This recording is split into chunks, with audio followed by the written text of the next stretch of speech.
బోర్డర్లో పాక్ నిరంతర కవ్వింపు చర్యల్ని భారత సైన్యం ఎలా అడ్డుకుంటోంది?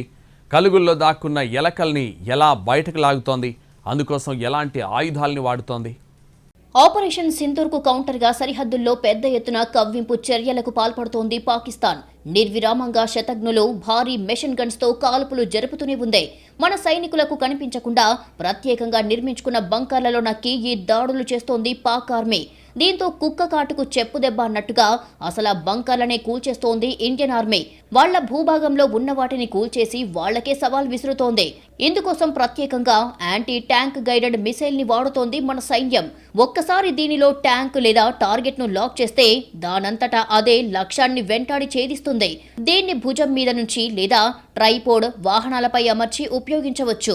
చాలా వరకు ATGMLలో షేప్డ్ ఛార్జీ అనే రకాన్ని వాడుతారు. ఈ పేలుడు పదార్థాల్లోని శక్తి మొత్తం ఒకే దిశలో కేంద్రీకృతమై ప్రయాణిస్తుంది.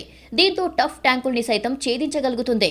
కొన్ని అత్యాధునిక ATGMలో 2 సార్లు పేలుళ్లు జరిగేలా వార్ హెడ్లను వాడే వీలు ఉంది.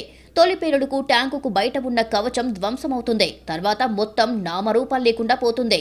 అలాంటి శక్తివంతమైన ఆయుధాన్ని ఇప్పుడు కలుగుల్ని నాశనం చేసి వాటిలో దాక్కున్న ఎలకల్ని అక్కడికక్కడే సమాధి చేసేందుకు వాడుతోంది భారత్. అన్ని రకాల పరిస్థితుల్లో పగలు రాత్రి పనిచేసేలా వీటిని తయారు చేశారు. యుద్ధ ట్యాంకుల్లో అయితే వీటిని అడ్డుకోవడానికి కొన్ని ఏర్పాట్లు ఉంటాయి.